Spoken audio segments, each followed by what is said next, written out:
Bruno Navarro, coordinador de geopolítica de ISEP. Muy buenas tardes. Buenas. ¿Cuál es la situación actual ahora mismo?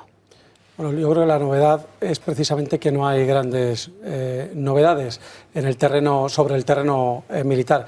Llevamos 20 días y yo creo que a todos nos ha sorprendido un poco que después de 20 días los israelíes no hayan entrado en fuerza en Gaza. Esto que hemos visto ahora es una de otras, no es la primera, de las incursiones que realizan sobre territorio gazatí, como bien se ha dicho, para preparar la supuesta incursión terrestre que tendrá lugar, ¿no? Es una incursión preparatoria.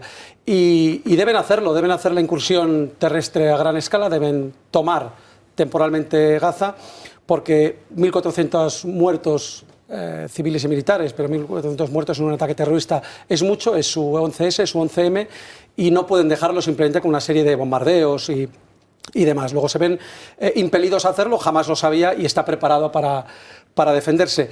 Y además es la única forma, entrar en Gaza, de conseguir los objetivos que se ha marcado el propio gobierno israelí, lo ha dicho bien claro varias veces, que es acabar militar y políticamente con Hamás. Es decir, no basta con destruir a Hamás militarmente, tienen que acabar su dominio político en Gaza, porque son quienes gobiernan. Hamás, recordemos que no es solamente un grupo terrorista, es mucho más que eso, es como Hezbollah, tiene una rama puramente terrorista, una rama que ellos llaman militar, pero tiene una rama social, una rama política, digamos, gestionan completamente Gaza y eso es lo que Israel quiere acabar y para eso tiene que entrar, pero es muy complejo. Gaza tiene 40 kilómetros de largo, unos 6-12 de ancho según el lugar, y está excavada completamente por túneles preparados durante décadas por Hamás. Se calcula que hay unos 1.300 túneles y un total de 500 kilómetros, lo tienen todo bajo tierra, refugios, cárceles donde muchos de los secuestrados estarán prisioneros, tienen depósitos de combustible, de armamento, tienen cuarteles generales, tienen servicios, todo lo que necesitan para subsistir, para combatir y para defenderse y salir en la retaguardia enemiga cuando se inicie la invasión. Así que los israelíes tienen que preparar el terreno y para eso tienen que bombardear, destruir las instalaciones, los objetivos que ya tenían identificados y los que van identificando en estos días. Tienen que echar a la población civil todo lo posible hacia el sur, porque aunque el ataque tenga que ser, no nos olvidemos que se habla mucho del sur es un lugar a salvo, no.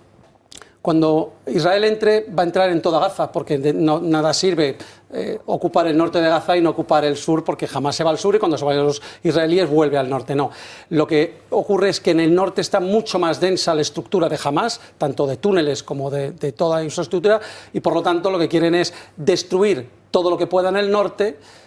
Y para eso tienen que expulsar a la población al sur. No está ocurriendo al ritmo que querrían, porque Hamás ha dicho que cada uno se quede en su puesto, cada familia, cada persona aguante en su lugar, impide que la población se vaya al sur. Muchos de los que han ido al sur vuelven al norte porque en el sur están hacinados y tienen menos y prefieren arriesgarse a las bombas. En el sur además también se está bombardeando, con lo cual tampoco es que salgan ganando.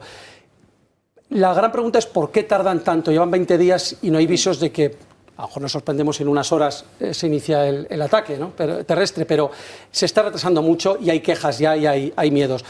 Y sobre todo, yo creo que tener en cuenta que desde el inicio de la creación del Estado de Israel, para los judíos es importantísimo el tema de los secuestrados. Hay que hacer todo lo posible para que vuelvan a casa.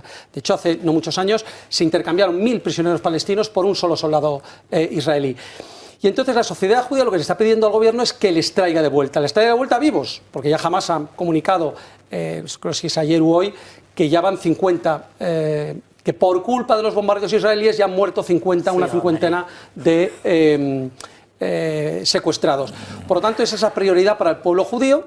Cada vez aumenta el temor de que esos secuestrados mueran por el ataque sobre Gaza, ya sea por las propias armas judías israelíes o por la respuesta de Hamás, que se dedique a eliminarlos, a matarlos, a asesinarlos, y la presión norteamericana, que también quiere sacarles de allí como pueda.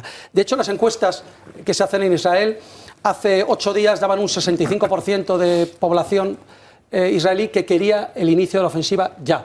Ahora mismo, la que se ha hecho esta mañana, solo un 49% de los israelíes, solo un 29% de israelíes apoyan la invasión ahora mismo y un 49% pide que se espere. ¿Esperar a qué? Lo que quieren es liberar a los secuestrados, esa es ¿Cuál es el problema de todo esto a posteriori?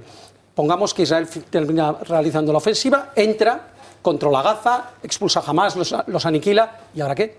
¿Quién va a gobernar en Gaza? Ellos se tienen que ir tarde o temprano, tienen que abandonar Gaza. ¿Acaso alguien cree que entre las ruinas, los escombros y los restos de esas familias va a crecer alguien que quiera negociar con Israel? ¿Va a crecer un partido político que reconozca el Estado de Israel? Se llamará Hamás o se llamará de otra forma, pero va a ser el mismo problema, y ese es el problema que tienen los israelíes, que no tienen un plan, o por lo menos no lo han publicitado, un plan factible a posteriori de qué va a ocurrir con Gaza y ya no digamos con Cisjordania. ¿Cuál es el papel que juega la ONU en todo esto? Porque en los últimos días se ha asegurado que la ONU es enemiga de Israel, que blanquea a Irán. Incluso la vicealcaldesa de Jerusalén aseguraba que la ONU no es amiga de Israel porque en la Asamblea General se dicta en contra de Israel 15 resoluciones por año frente a una anual contra Siria o Irán. Yo creo que aquí todos tienen razón, ¿no? Primero, las palabras de Antonio Guterres, ¿no? que es lo que ha sido la gota que ha colmado el paso para los israelíes. Realmente él empezó diciendo, además es que es bueno leerlas, no leer la noticia, sino leer las actas de Naciones Unidas. Empezó condenando con mucha fuerza los actos de terrorismo de Hamás en Israel, añadiendo que nada justificaban matar y secuestrar deliberadamente civiles ni lanzar cohetes contra objetivos civiles. Y acto seguido, una de cal y ahora una de arena. Y acto seguido dijo que no ocurrió ese ataque en el vacío, es decir, Nabakun, que dice que no ocurrió porque sí, que no se levantaron una mañana los de Hamás y dijeron vamos a matar judíos. No fue así, eso es evidente que no es así. Y añadió que los palestinos llevan 56 años de ocupación, con asentamientos, con violencia, con pobreza, con desplazamientos, con bloqueos, con desesperanza económica y física. Eso es lo que añadió Guterres, ¿vale? Por si acaso resultaba demasiado fuerte, volvió a decir justo después que esos agravios a los palestinos no justifican los atroces ataques que ha sufrido Israel, y acto seguido volvió a decir, y esos atroces ataques que ha sufrido Israel no justifican el castigo colectivo al pueblo palestino. Bueno, hasta ahí yo creo que las palabras, si solo fuera eso, esas palabras podrían ser entendibles y aceptables por cualquiera, desde luego yo las veo bastante prudentes. ¿Cuál es el problema? El problema no son esas declaraciones de Guterres, el problema es la ONU. La ONU, digamos que por un lado está el Consejo de Seguridad, donde Rusia y China vetan las resoluciones que les parecen contrarias a sus intereses, y por otro lado Estados Unidos, Francia y Gran Bretaña, el otro lado de ese bloque, pues también rechazan, vetan esas resoluciones. De hecho, sobre Israel, en estos años, Estados Unidos, desde los años 70 que empezaron las primeras resoluciones contra Israel en el Consejo de Seguridad, Estados Unidos ha vetado 34 resoluciones contra Israel frente a 2 que han sido vetadas por Rusia y China, referentes a Israel, Palestina y tal. Entonces se ve claramente que ahí pues el gran amigo americano, el valedor internacional, primer valedor internacional de Israel, digamos que hace de freno, y hay digamos un equilibrio en el que bueno, nadie se mete con Israel, tampoco se mete con Palestina, se queda un poco en el limbo. ¿Qué ocurre en la Asamblea General? La Asamblea General, que es la de un país, un voto, por así decirlo, donde todo el mundo tiene igualdad y lo mismo vale Zimbabue que Estados Unidos, ahí cambia la cosa. Hay cierto olor, y ahí yo creo que la vicealcaldesa, bueno, en general, los dignatarios israelíes dan en el clavo. Es decir, hay cierto olor a esa izquierda panarabista de antaño, ahora reconvertida a ese yihadismo, a ese islamismo árabe, que sigue siendo validada o apoyada por la izquierda. Entonces, en ese movimiento general, en el que hay que tener en cuenta que la mayor parte del mundo no es Occidente, la mayor parte de los países del mundo, ya no digo de los habitantes, son ese sur global que es anticapitalista, antioccidental, etcétera, etcétera. Con lo cual es normal que al final en la Asamblea General las resoluciones que se aprueban son profundamente anti-israelíes. Entonces es normal que Israel esté harto. Y pongamos algunos datos. Desde 2015 la Asamblea General ha aprobado 140 resoluciones contra Israel. Dices, bueno, 140 contra Israel, tendremos unos 2.000, 3.000 contra el resto de países. No. El resto de países, todos en conjunto, suman 68 resoluciones, frente a 140 contra Israel. En 2022, esos son los datos que da ahora mismo la política israelí, sí que ha dicho que en 2022 han sido 15 contra Israel, 13 contra el resto de países. Pero digo, si lo ponemos globalmente, todavía es mucho más. Y luego tenemos el Consejo de Derechos Humanos de Naciones Unidas, que es increíble porque tiene un apartado específico en su agenda para el tema de Palestina e Israel. Los demás vienen en un apartado que es el resto de lugares donde este comité considere que hay que actuar. Pero hay uno específico, el único que es específico es el de Palestina. Y luego tiene 14 mandatos actualmente en lugares como Birmania, Corea del Norte, Afganistán, donde se violan sistemáticamente los derechos humanos. Entonces dice, creo un mandato, organiza un mandato que es revisable cada X años para ver si se siguen cumpliendo, o sea, si ya se cumplen los derechos humanos hasta un punto bastante aceptable y podemos eliminar el mandato. El único que es permanente y no revisable es el de los territorios ocupados de Palestina. ¿Y por qué? Porque ahí no es, revisamos cada X tiempo a ver si se cumplen los derechos humanos por parte de Israel. No, no, no. Se anulará ese mandato en el momento en que Israel abandone los territorios ocupados, es decir, toda Cisjordania y toda Gaza, cosa que es imposible, es un mandato que va a ser perpetuo. Y es el único caso que ocurre, con lo cual vamos viendo que tanto la Asamblea General como el Consejo de Derechos Humanos es tremendo. Desde 2006, ese Consejo de Derechos Humanos ha aprobado 103 resoluciones contra Israel, contra 177 contra el resto de países. Nunca ha realizado ese comité una resolución a causa de derechos humanos contra China, ni contra Cuba, ni contra Pakistán, ni contra Arabia Saudí, ni contra Zimbabue y un montón más de países contra los que nunca. ¿Por qué? Porque al final el sur global tiene más peso. Se han visto obligados a hacer algunas resoluciones contra Rusia, el tema de la invasión era como muy fuerte, pero contra estos países no.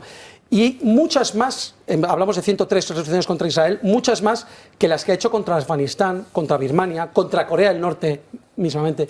Quiero decir, al final, repito y por resumir, las palabras de Guterres no me parecen malas, sacadas de su contexto general de Naciones Unidas, a mí me parecen muy bien medidas. El problema es que Guterres sabe, y la ONU sabe, que la actitud de la Asamblea General del Consejo de Derechos Humanos es profundamente a un bando y profundamente contra el otro, que es Israel. Con lo cual no se puede sorprender ahora de que Israel diga, se acabó aquí, hasta aquí hemos llegado con la ONU. ¿Cómo ves todo lo que están apuntando? Bueno, respecto a lo que decía Maceri, yo creo que Israel realmente no ha ayudado al desarrollo de lo que queda de Palestina, que es Gaza y Cisjordania básicamente, sino todo lo contrario, ¿no? Con lo cual es muy difícil que crezca una economía mínimamente destacable.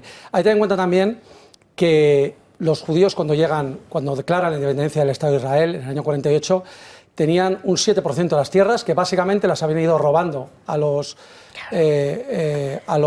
palestinos, pero ya tenían un 7% de las tierras, que es muy poco, eran menos de un tercio de la población y sin embargo el plan de partición les deja el plan de partición de la ONU les deja un 55% del territorio, básicamente porque había pena, había un sentimiento después del Holocausto de hay que hacer algo por los judíos y había un sentimiento todavía colonialista desde las potencias occidentales, que es quienes realmente hacen esto en la ONU.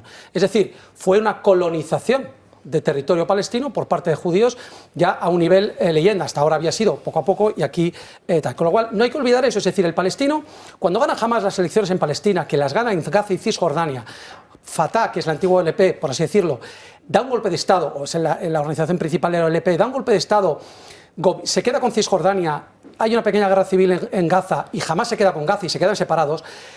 Hamás es el grupo preferido por los palestinos, porque los palestinos en general, que lo que quieren es recuperar sus tierras, igual que antes he dado caña a la ONU por cómo atacar a Israel, yo creo que hay que ser objetivo a la hora de defender también la posición palestina. Tú le preguntas a cualquier palestino, hombre, mujer, niño, en cualquier lugar, esté dentro de Israel o esté en los territorios ocupados, que son territorios ocupados formalmente, y te dirá que ellos lo que quieren es recuperar todo su territorio y no pueden reconocer al Estado de Israel y que defienden la lucha armada, lo que nosotros llamamos terrorismo, que ellos llaman lucha armada, para que se venza. Y por lo tanto, las últimas encuestas dan un apoyo mucho más mayoritario a Hamás todavía que antes. Con lo cual, no se puede identificar al pueblo palestino con Hamás, pero no olvidemos que lo que hace Hamás es lo que le está pidiendo en el fondo el pueblo palestino, que es destruir a Israel.